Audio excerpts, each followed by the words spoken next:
Hello, I'm Steve. A little about myself. I'm a retired law enforcement officer with 20 years of service. I began my career in the jail, worked the road, and became an investigator. During my career, my training consisted of everything from SWAT to becoming a state certified crime scene technician. I've investigated crimes from thefts to homicides. After retiring and becoming aware of true crime and web sleuths, I started my channel for web sleuths to better understand the perspectives of law enforcement. Not only do we cover true crime, I go out into the field and assist families who have lost loved ones to homicide and their cases are considered cold. Join me as we look and bring attention to these critical cases. Hello, everyone. Glad you're here tonight. If you're new to the channel, we welcome you. As always, what will happen is we'll have a short presentation. And after that presentation, if you have any questions, just throw them in the chat. Mrs. Steve over here will be putting them on the to be answered list. And as always, while you're in chat, respect families, respect the mods, and respect each other. And tonight we're going to be talking a lot about serial offenders and how in the true crime web sleuth world, it comes up with, regardless of the case. If it's a cold case, everyone has the topic that I believe that it's possibly a serial offender. And then if it's one that's solved, just like we have with both Kohlberger and with Richard Allen, people make the connection and look at links of that, well, are they serial offenders? And, so it's just part of the topics of what happens out here as we, look at these cases, and people can do some research, and you can find a lot of common ground and commonalities between different crimes that are committed by different offenders. Because even with some of the serial offenders out there, I believe with Edmund Kemp, he was one that he was accused. There was another homicide that occurred, and they credited it to him, which it turned out to be it wasn't.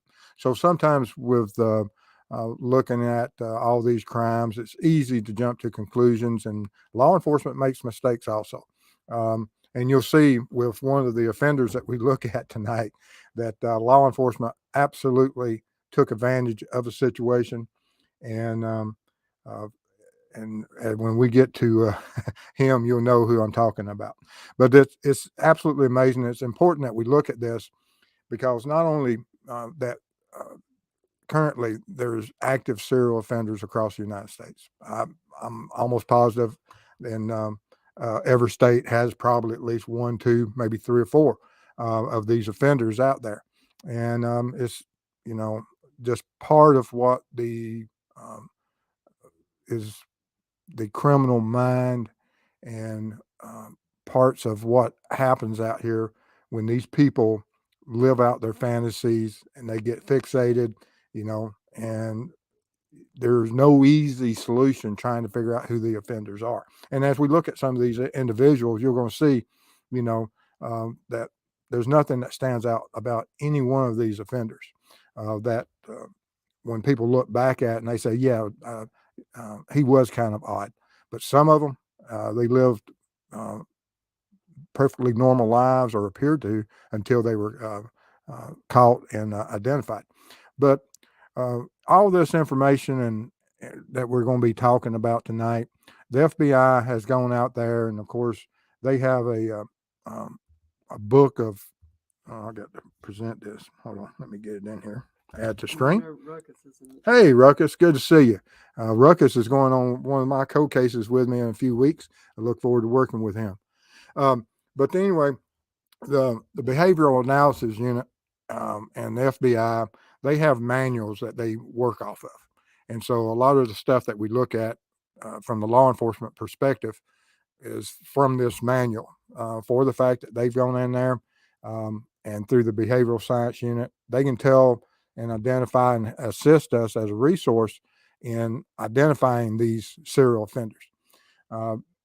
Because when we're working, just say a single homicide that's within our jurisdiction, we may see certain things that are odd, maybe a signature, or we don't know it's really a signature at that moment because we only have this one crime, and we'll have some part of this crime that we don't know that the um, ligatures are at a certain knot or a certain location, certain time of day is part of a signature or is it part of the modus operandi? We just don't know.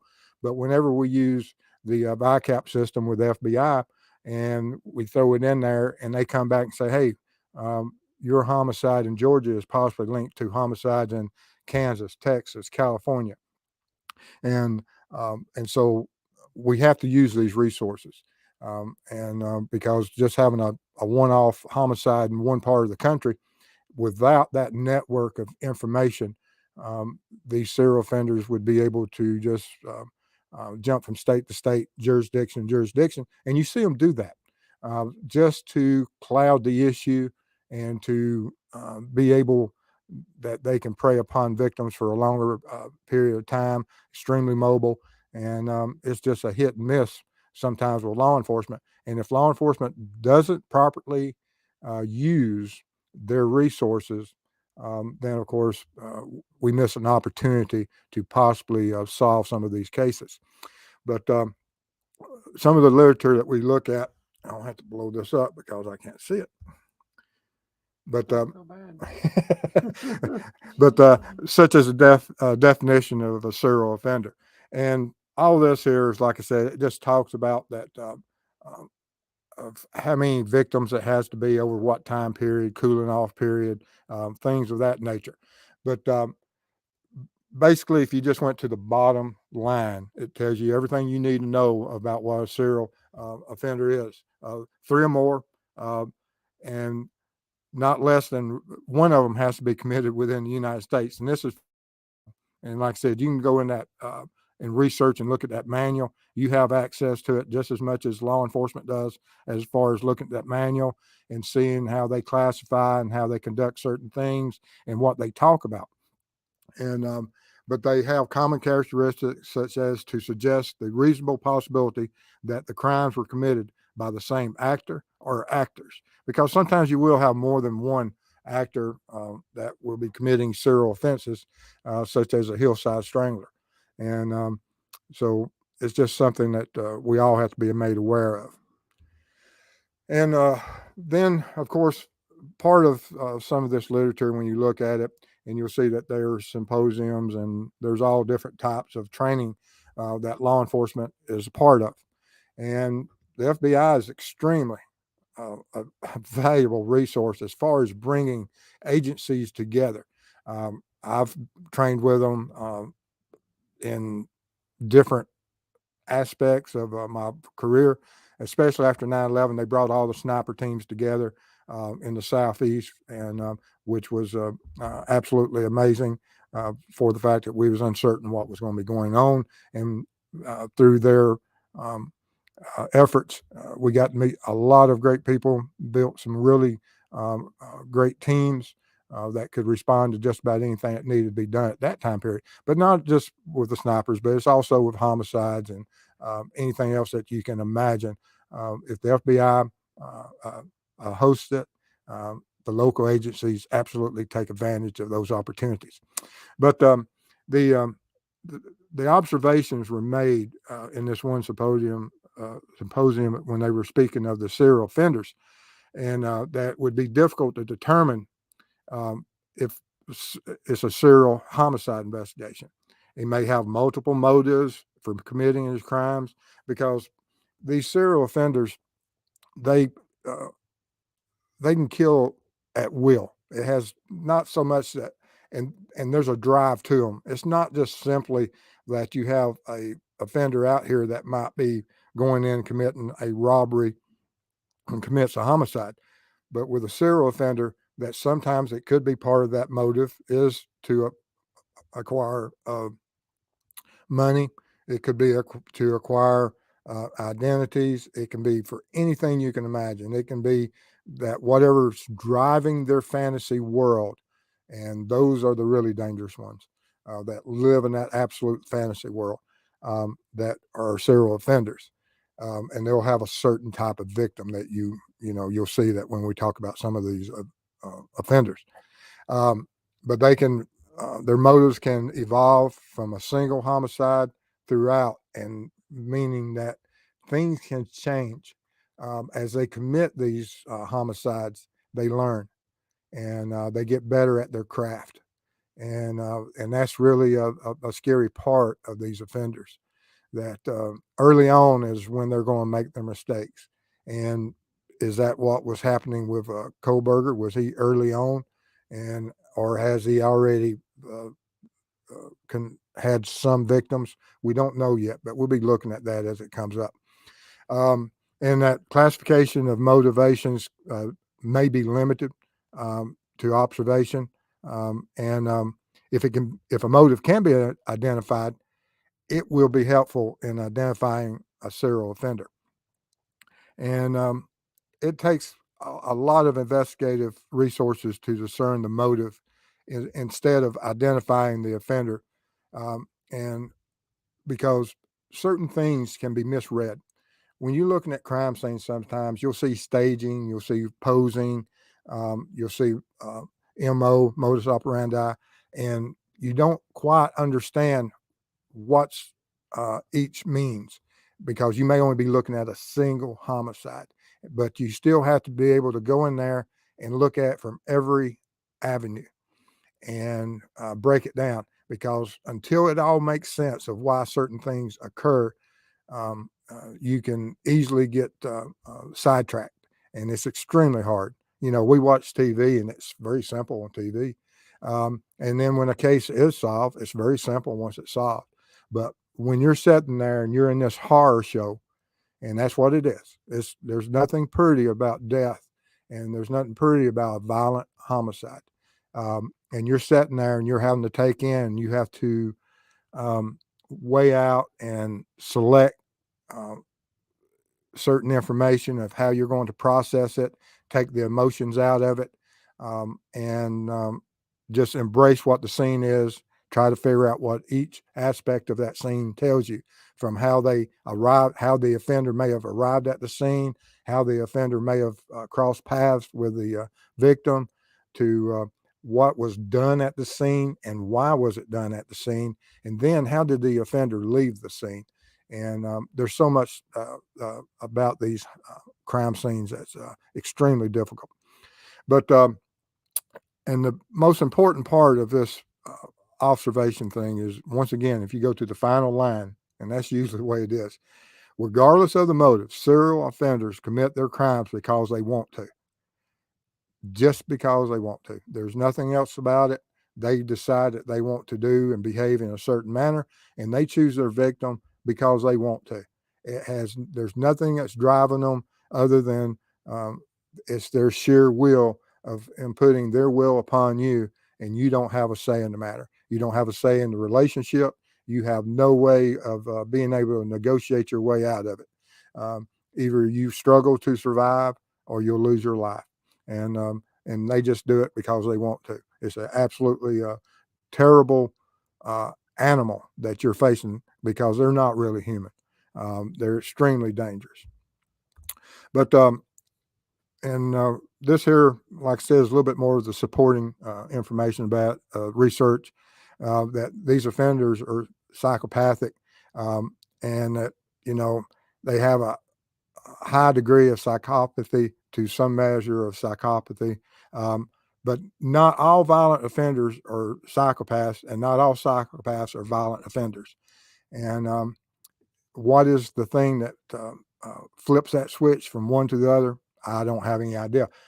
Dr. Susan may have. I may have to get with Dr. Susan and figure that out. And and it's not an easy answer even for those that have studied them, because if it was, we could easily identify them, and that's not the case. But when they're psychopathic and they're able to assault, commit all different types of crimes, and they don't care about the legal, moral, or social consequences. It has nothing to do with that. They just want to commit this act, and you're just nothing to them. You're fulfilling what they need to do, and through your death. And it's absolutely a terrible concept that we have in our society, that these individuals are out there. And so you always have to be absolutely aware of your surroundings at all time. And because when you cross paths with this type of offender, it's not a good thing. And then if they target you, that's one more step towards a thing that is absolutely unbelievable. Um, but the relationship between psychopathy and serial offenders is it says here is extremely interesting, and it is.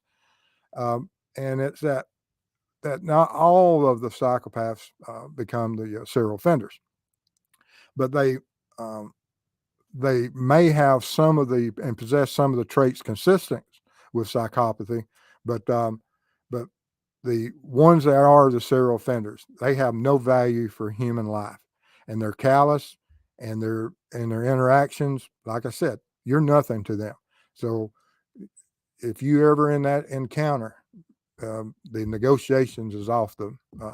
There's no negotiations. It's a fight for survival from that moment on, and so absolutely be aware of those situations. And it's such a sad state of affairs. Um, but the anytime it's of the motivated by any of the desires, and they will repeatedly target, stalk, assault, and commit homicides with no sense of remorse. Um, and the psychopathy doesn't explain the motivations of a serial offender. Um, and and what does? And it's just that they have a desire of what they want to do and carry out. They're narcissistic, and they have no interest in your opinions of what you're doing, of what they're doing. All right. So now we'll go look at some of the offenders. And of course, everyone knows Ted Bundy. And all these offenders I looked at, I did it from the modern age. So everyone will be able to either speak to someone about these, and they're across the United States.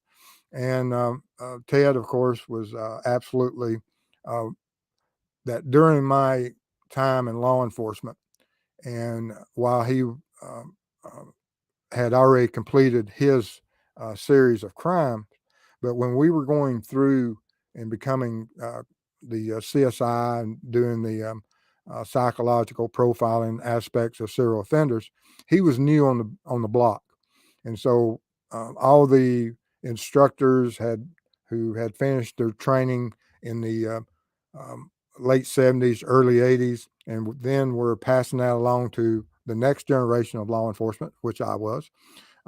Came along in the 80s, that this was their star example. Um, and so there was a lot talked about with Ted Bundy, and about a lot of the things that law enforcement learned through Ted's crimes, of how they process crime scenes and how mobile individuals were. And of course, Ted had certain flaws, and which uh, you know, they're all these individuals have these flaws, and that sometimes leads to them being arrested. And one of his flaws that got him arrested, of course, was his love of Volkswagen Beetle. Absolutely amazing that that was his choice of, uh, of of mode of transportation. Very small.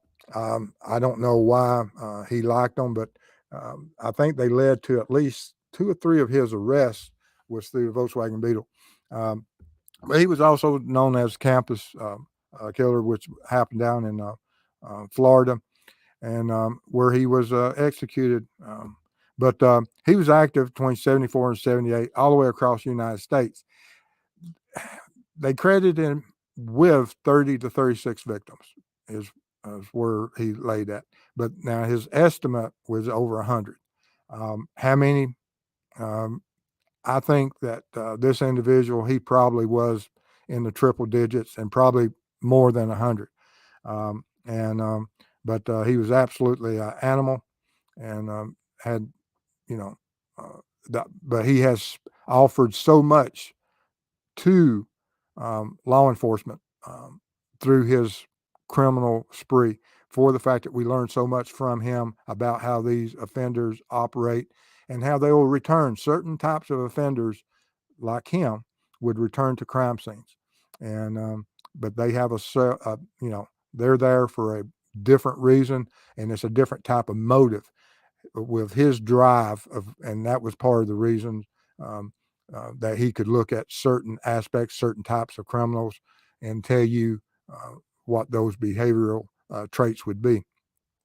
Then, of course, um, we have them in different uh, jobs. This was Charles Cullen. He was a nurse. He was active for a long time, from '88 to '03, and he's serving multiple life sentences for at least 29 victims. And they estimate that he may have as many as 400 plus victims out there during his career, because they're not going to be able to link all of them. And when he was on duty and he was active through those years, and uh, and through New Jersey, Pennsylvania, and there's another region that he was also active in. And then, of course, we have actually, I was speaking with another creator the other day about Gacy here, and he has 33 victims, and there's estimate, or he says it's 40 something, and I did find a if is under secrets. Is she in there tonight? Unearthed secrets? Uh-huh. No. Okay. But anyway, discussing Gacy with Unearthed Secrets the other night, and there was a question of, was all the victims under the in the crawl space of his residence? And not all. I think they said there was at least 3 outside the crawl space, and but they only counted for 30 something of them, and he, I believe, claimed that he had over 40 something. And some of the areas where he said that people would be, they were able to find people there. So um, uh, during his incarceration, he did have a um, a part of his life that he was truthful about. And would he lie about additional victims? I don't know, but um, you'll see here in a minute when certain people do lie about, and they do it for certain reasons, and they do it to build in their mind that there's some type of super criminal. But with people like John Wayne Gacy, if he says, "Oh, I killed whatever number he gave," I'd take his word for it. He has nothing to gain by that, and but so I would, when they give numbers, certain, that 4 or 5 or 10, and um, they're 80% accurate, or you're able to prove that they're almost constantly telling you everything that they put in their statements is truthful, then you can take their words generally, or at least I found that with other criminals. And then we have Edmund Kemper. He has 10 victims, estimated 10. I think that he's another one, a low count, and he was caught for everything that he ever did. And of course, he has different names. He was active in the early '70s out in California.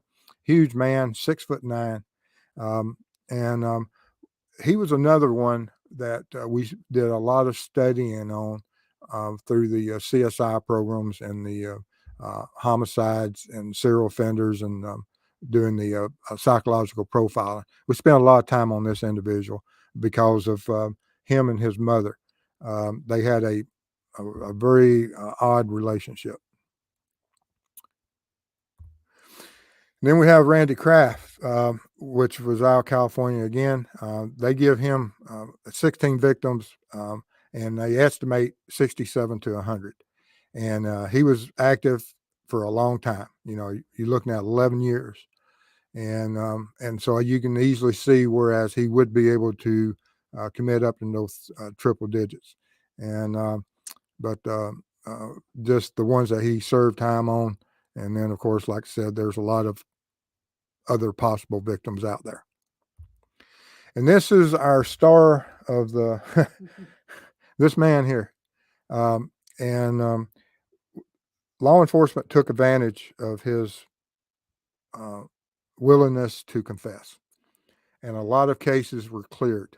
And shame on those that did that, because there's offenders out there that cases were closed because you could walk up to this man here and give him a pack of cigarettes or buy him a hamburger, and he would uh, let you, and through your interview process, that if you gave him any type of indication of what you was wanting to know, he would absolutely confess to it. He confessed to somewhere around 3,000 um, homicides. And so for that to occur, you would have to look at that he killed an individual every day for 8 years. And and so and that's not. I mean, he was active for a long time, but uh, and some of the victims that they credit him with, there may or may not be actual victims. There's only a very few of them um, that they were able to have good evidence on, and but they did credit him with 11. But I think I I believe at least three they have good evidence on, and all the others, who knows? But him and his partner, they were a special, and I'm sure they killed a lot of people, but not 3,000. And I think one of the things that finally made law enforcement step away from him is that you would have law enforcement officers come to him, and where he would confess to the crime, and then another one would come a year later and he'd confess to the crime, or 2 months later. And a lot of these homicides occurred at the exact same time or same day across the United States, which is an impossibility. And so when you have an individual such as him that would confess to all this stuff, it's like I said, it's something that law enforcement shouldn't have never done. And of course, everybody knows Dennis Rader, which he had to stand before the court. And do I think that he only had 10? No, I think he probably had more. Um, but and but he um, did his confessions, and so that he wouldn't face certain uh, uh, paths of what they would adjudicate and sentence him to. And so, but he stood before the court and said yes. And he was a great resource, and still is a great resource of how these serial offenders act and why they act. And he was active for a long time. And during that long period, that's how come I think he has more victims. You know, because you're looking at what 17 years, and so through 17 years of being active, um, this doesn't make sense. Plus, he did, and he had no age group. He wasn't. It didn't matter if it was a child or even if it was senior citizen. He did not. It did not matter to him.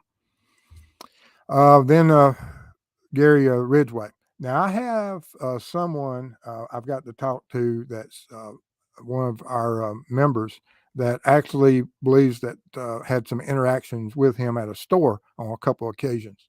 I've got to go back through my emails and check on that. But and he was active for quite a while, and he has a high number rate. You know, anytime that you're looking at 10 years and you have 49 confirmed, then yes, it's easy to see that you would have a higher. And and do I believe he does have a higher? Absolutely. And but Ted Bundy tried to work out a deal, and did work out a deal with law enforcement hunting the Green River, um, through negotiating and trying to get his sentence changed. And then, of course, we wind up with our last one, Danny Rollins, the Gainesville Ripper, who was active in the 90s. And they give an estimate of 5+, and I believe that's probably so, because I think he probably does have some other victims that just never linked to him. And but anyway, these are all people that have been a part in law enforcement. if you look back at all these victims, and we're trying to see of realizing the threat, that none of these serial offenders were identified on the first victim, just like with Portland. We don't know yet. We've got 6 victims out there that possibly could be linked. And so when you look at Danny Rollins, Ridgway, Rader, Lucas, Kraft, Kemper, Gacy, Cullen, Bundy, that when you look at them, none of them were instantly identified on those first victims, second victims. Now, with Ridgway, one of the things that kind of instantly put him, he was probably the one that was identified as far as early on, because when they found, I believe it was the first or second victim, while they were there on the bank looking around, they found a second and third victim in the same dumping ground. And so when you find a dumping ground, then it absolutely says we have a serial offender. So Ridgway, of all of them, was one of the ones that was quickly identified as. But when you just have simply people missing, and that's what this whole topic about tonight was about, realizing the threat, is that none of these offenders were identified early on. That they went through multiple victims before either the media linked them together or law enforcement linked them together, and then came out with a public service address and said, we've got an issue, we got a problem. And so, and that's why we have to realize that there's a threat out there constantly.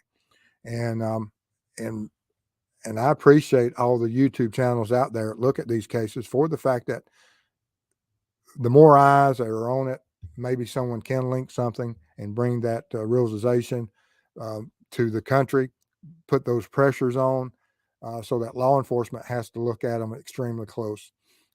And so I don't feel any guilt, and no one should, that if you're doing it for the interest and trying to make people aware that, yes, there's issues there, and we should always be aware of the situation, because we have to realize these dangers. Are there serial offenders out there right now? Absolutely. In what cities? A lot of cities. And but anyway, with that being said, we got any questions? Mm-hmm. All right. All right, we're going to start off with some blue light. Oh, We've got Where the Wind Blows, super sticker, thank you. Appreciate your support. It means a lot to us. and support with Steffa. Hello, new Steffa. member. Thank you. Thank you so much. Hope you're good. All right, now we're going to get into some questions, and I hope I don't butcher up the words because I can't say some things. Okay, it don't matter. Yeah, it does. All right, so this is Dave. Okay. Steve, when it comes to child SKs, are there stats on if they do this multiple times as opposed to SKs like Bundy, BTK, etc., who have unalived numerous times? I knew he Yes. couldn't read all that. Listen to me. Yes, there are stats on those offenders, and one of the interesting things about a lot of these serial offenders, regardless of what age group they do, is that sometimes you can see certain aspects of the crime scene of how they handle their victims, even young victims, that these serial offenders learn from it. But there are stats out there that you can go into the FBI stats and find those. Um, and these serial offenders, that if you have missing children in any region, then of course you have a serial offender that is identifiable and or should be looked at and possibly linked. Because if we look at some of the older cases where there's children missing every day in this country, and are they being targeted? Absolutely. These child predators, some of them are those offenders, and until you can find one of those victims discovered, um, and you can see sometimes through their history that they only prefer a certain, and it's like a lot of predators. Some predators are not that way. BTK was not, but there's certain offenders out there that want one type of prey. And so when you see that, and if it is children, then we have to pay special attention to that. Just like with up in Iowa, Evansdale, that we have such two young children, 8 and 10, and it takes a special type of offender. And do I believe that that offender has committed others? Absolutely, and may still be active, or he was active and is no longer with us. Okay. And Mitzi, Thank you. Appreciate it. We appreciate all y'all support. All right. And from Sean, Mr. Steve, do you believe most serial offenders also have a desire to create fear in a community? You see that sometimes. Those are the ones that communicate with law enforcement. They do it to you know, antagonize law enforcement, and they also do it to create fear, especially when they send it to local newspapers. Because what do the local newspaper want to create? You had the Son of Sam that communicated through newspapers and certain reporters. Zodiac, same way, and that they live on that fear, and it excites them. That's part of their fantasy. It's a different animal than that the ones that uh, you know that just have, they'll never ever communicate, and no matter how law enforcement attempts to approach them. But you'll have some serial offenders, such as the in Washington D.C. When they were doing on the Beltway, they were committing all those homicides to eventually get one person. Um, but and they, you could see through law enforcement actions that there was communications going on.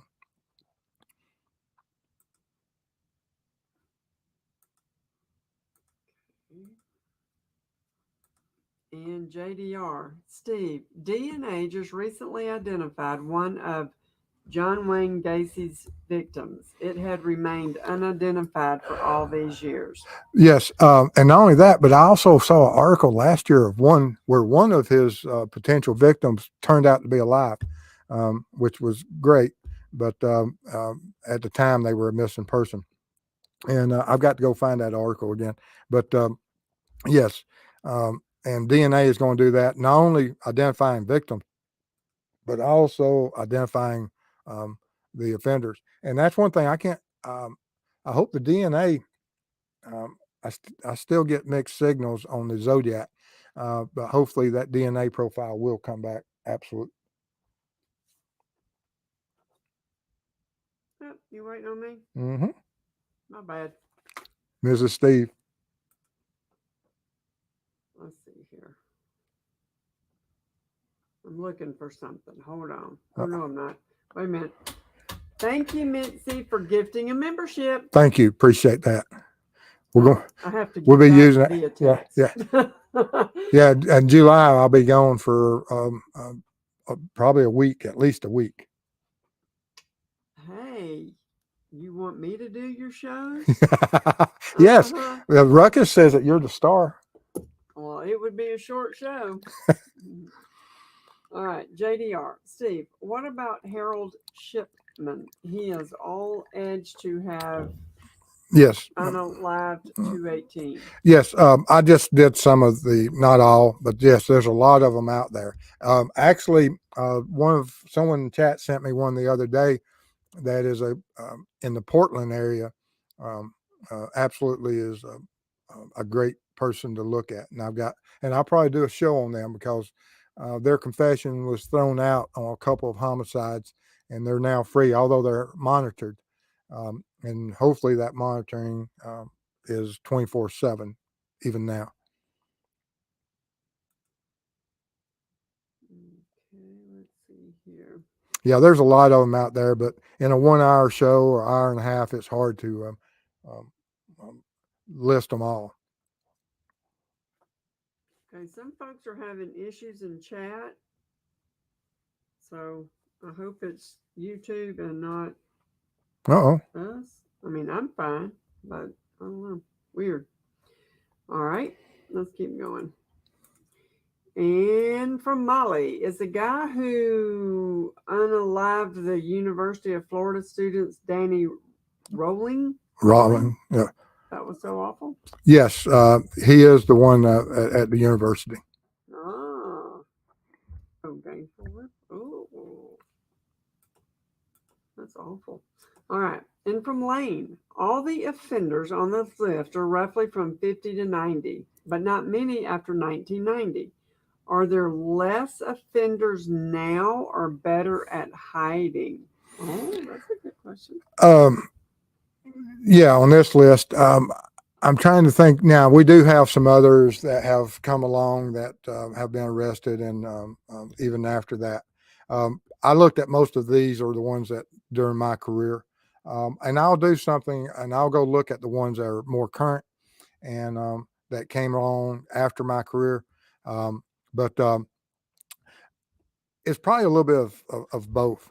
That along with the internet and what's going on out there now, that they are better educated, especially with all the CSI programs and everything that occurs out there, that they are better at hiding.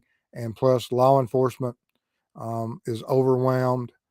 Crime is at all-time highs, regardless of what our agencies are telling you about. A lot of this crime is on the decrease, but when you look at it, is it on a decrease or is just the reporting of it on a decrease? But no, I would not think that there's less offenders out there now than there was. And how many is hiding within this drug overdose situation that we're in now?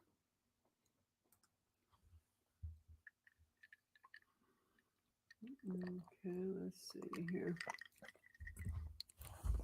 Okay, so it's the mods that are having the Yeah, issue. not yeah, yeah. They're kicking them out. I don't understand It's it. still there. It's still there.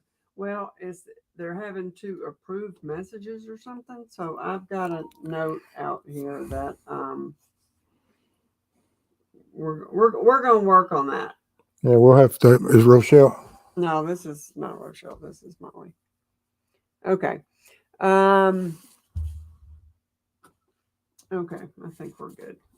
All right, so let me go get over here. Sorry about the if there's Yeah. chats having issues, but sometimes YouTube. Well, it's not us, it says. So that makes me feel better. I always get a little squeamish. All right, here we go. Oh, and this is from Ruckus, but it's to me. Okay. Priceless, right? So everybody remember this. He put this in chat. So Okay. this is me. Ruckus rocks. Mrs. Steve, can you please talk to Steve before our trip and tell him not to tease me? I'm very sensitive. Thank you in advance. I know you're busy. So there's your reminder. And then I'll remind you one more time to be nice. Yeah. Well, we're not going on a trip to take warm showers together. I'm not going to be nice. You know, now, Ruckus, I have to tell you, you won't be sightseeing, baby. You're going to be working. Oh yeah. And it's morning to night. Yeah. Sometimes into the night. Mm-hmm. So there you go. I'm active. Whoop, let's hide that. All right. And Michelle, have you heard the case of Echo Lloyd? The name is familiar, but I'll look it up. Okay.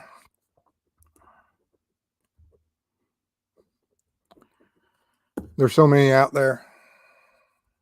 Okay.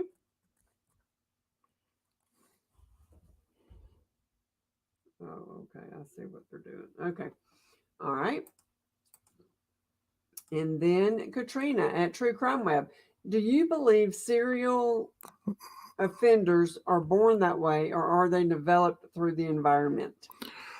Both, because you'll see sometimes certain children that are adopted and are put in a different environment that they're triggered, and we don't understand why they're triggered.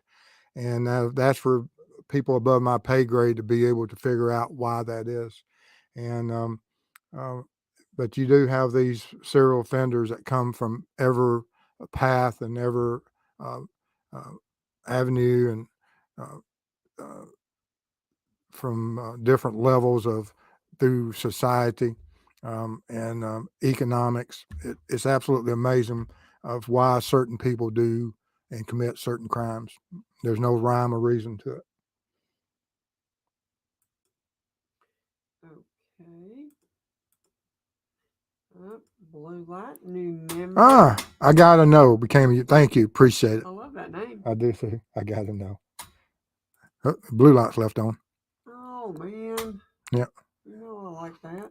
All right, and Katrina at True Crime Web. What's going on with Amber Crumb, if you don't mind me asking? We've got the lab work sent off. Our lab's working on a bone that I delivered for DNA analysis, and I'm working another cold case currently, and about to go up to Iowa for Lyric and Elizabeth's memorial in July.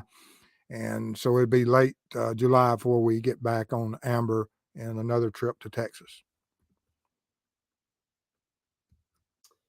Okay. So we're busy, and we appreciate all the support because we need it because we're going to be going everywhere, guys. Appreciate it. We couldn't do it without you. All right, and Mr. Steve, seems to me every one of these serial offenders are driven by Deviants.